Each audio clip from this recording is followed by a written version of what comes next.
Menguak rahasia negeri Atlantis.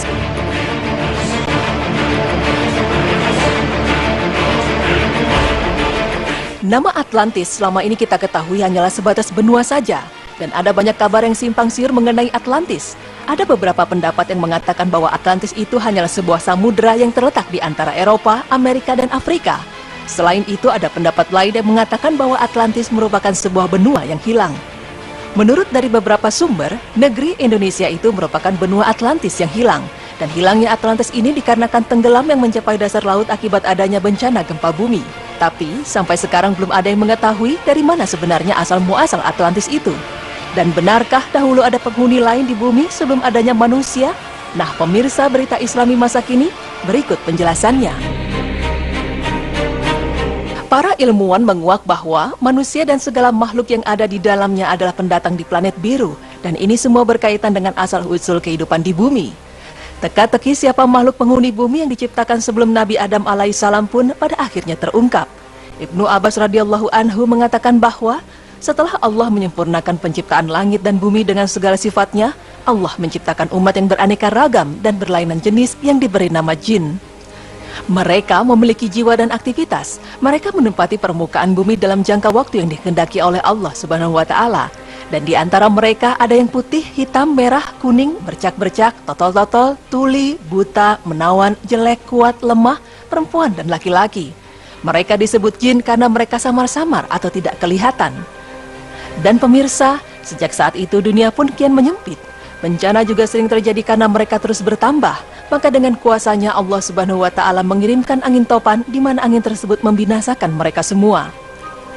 Pada awalnya iblis menyembah kepada Allah Subhanahu wa Ta'ala, tapi semakin lama ia semakin takabur dan ujub. Oleh karena itu Allah Subhanahu wa Ta'ala berfirman yang artinya, "Dan ingatlah ketika Tuhanmu berfirman kepada para malaikat, sesungguhnya aku hendak menjadikan di muka bumi itu seorang khalifah." Mereka berkata, "Apakah engkau hendak menjadikan khalifah di bumi itu orang yang akan membuat kerusakan padanya dan menumpahkan darah? Padahal kami senantiasa bertasbih dengan memuji engkau dan mensucikan engkau." Tuhan berfirman, "Sesungguhnya aku lebih mengetahui apa yang tidak kalian ketahui." Quran Surat Al-Baqarah ayat 30. Manusia tidak diciptakan di bumi, tapi manusia dijadikan khalifah di bumi. Sebagai pengganti tentunya ada yang diganti. Adam pun bukan menjadi makhluk pertama di bumi. Dan Allah tidak mengatakan untuk mengganti manusia sebelumnya. Tapi pengganti makhluk di bumi yaitu Abu Jan dan Banul Jan. Mereka itu adalah penghuni bumi sebelum manusia. Para ulama klasik Islam pun menyatakan bahwa sebelum Adam ada makhluk lain yang diciptakan oleh Allah dan hidup ribuan tahun sebagai penghuni bumi. Banul Jan adalah makhluk yang memiliki karakter sarkasme dan keras. Jika ada konflik antara satu dengan yang lain, maka seringkali diselesaikan dengan peperangan atau pertumpahan darah. Ribuan tahun lamanya Banul Jan menempati bumi, tapi mereka tidak layak menjadi khalifahnya lantaran sikapnya yang perusak dan sarkasme. Karena semakin lama sikapnya tidak semakin membaik, maka Allah pun memerintahkan malaikat untuk menumpas Banu Al-Jan dan di bumi hanguskan. Sisa-sisa Banu Al-Jan pun dikerangkeng di kaki gunung, dan pesisir pantai, dan untuk sementara waktu bumi dihuni oleh iblis. Kemudian ada orde di mana makhluk yang menghuni dan menguasai bumi sebelum orde manusia. Konon dikatakan bahwa makhluk tersebut adalah bangsa jin dan bangsa Nisnas. Bangsa Nisnas merupakan makhluk hidup pertama di bumi. Mereka hidup satu masa dengan jin dan mereka pun hidup satu masa dengan dinosaurus. Bangsa Nisnas adalah bangsa besar yang musnah jauh sebelum Nabi Adam alaihissalam diturunkan ke bumi. Mereka hidup jauh di utara bumi dekat dengan kutub utara. Dan salah satu kota peninggalan bangsa Nisnas ini adalah kota Spitsbergen. Dalam kota tersebut terdapat banyak peninggalan-peninggalan dari bangsa yang telah musnah seperti lukisan manusia bersayap ataupun makhluk setengah hewan. Pada zaman tersebut, makhluk-makhluk setengah hewan memang ada di bumi ini, dan sisa-sisa dari mereka yang bertahan dianggap sebagai dewa oleh orde manusia. Maka tak heran di berbagai penjuru dunia kita dapat menemukan berbagai artefak atau lukisan manusia setengah binatang. Bahkan di Indonesia sendiri pun terdapat artefak manusia setengah binatang seperti manusia Garuda. Konon dikisahkan bahwa bangsa Nisnas adalah bangsa yang sangat maju. Bangsa ini diberikan kemampuan yang luar biasa dan pikiran mereka jauh melampaui pikiran manusia saat ini. Teknologi mereka pun lebih maju daripada teknologi saat ini. Bangsa Nisnas mempunyai postur yang jauh lebih tinggi daripada manusia saat ini. Namun karena ego, nafsu, dan congkak, maka mereka saling berperang antar sesamanya demi memperebutkan wilayah dan kekuasaan. Dengan kemampuan akal dan penguasaan teknologi yang luar biasa maju, mereka mampu menciptakan persenjataan yang melampaui zamannya.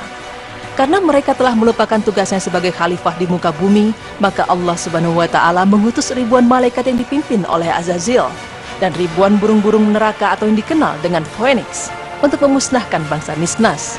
Namun, ada sebagian dari mereka yang mampu bertahan dan membuat koloni baru. Sebagian dari mereka ada yang berwujud manusia setengah ikan atau inilah yang biasa kita kenal dengan putri atau putra duyung. Mereka pun membangun peradaban kembali di bawah laut. Mereka yang mempunyai fisik seperti manusia dan bersayap membangun peradaban dan kota-kota yang sangat megah sekali selama ratusan tahun. Dan inilah yang kita kenal sebagai peradaban Atlantis. Mitos mengenai peradaban Atlantis pertama kali dicetuskan oleh seorang filsuf Yunani yaitu Plato. Dalam bukunya, Plato mengkisahkan mengenai adanya pulau yang sangat besar dan berada di depan selat Mainstay Hegelisi. Di depan pulau-pulau yang dikelilingi oleh lautan itulah menurut Plato kerajaan Atlantis berada. Ketika itu Atlantis baru akan melancarkan perang besar dengan Athena. Namun di luar dugaan Atlantis mengalami gempa bumi dan banjir. Tidak sampai sehari semalam peradaban dan kerajaan ini tenggelam ke dasar bumi. Menurut penelitian, di Kepulauan Bimini, Samudra Atlantik, beberapa penyelam menemukan sebuah penemuan hebat, di mana mereka menemukan adanya sebuah jalan besar yang tersusun dari batu raksasa di dasar laut. Ilmuwan Amerika dan Prancis juga menemukan piramida di dasar segitiga Maut Laut Bermuda. Piramida ini lebih besar dibanding piramida di Mesir, dan di bagian bawah piramida terdapat dua lubang raksasa, di mana air laut dengan kecepatan yang sangat menakjubkan mengalir di dasar lubang. Seorang ilmuwan yang berasal dari Brazil, Arizo Santos menegaskan bahwa Atlantis adalah wilayah yang sekarang ini disebut Indonesia. Karena pada masa lalu Atlantis itu merupakan benua yang membentang dari bagian selatan India, Sri Lanka, Sumatera, Jawa, Kalimantan, dan terus ke arah timur di mana Indonesia sebagai pusatnya.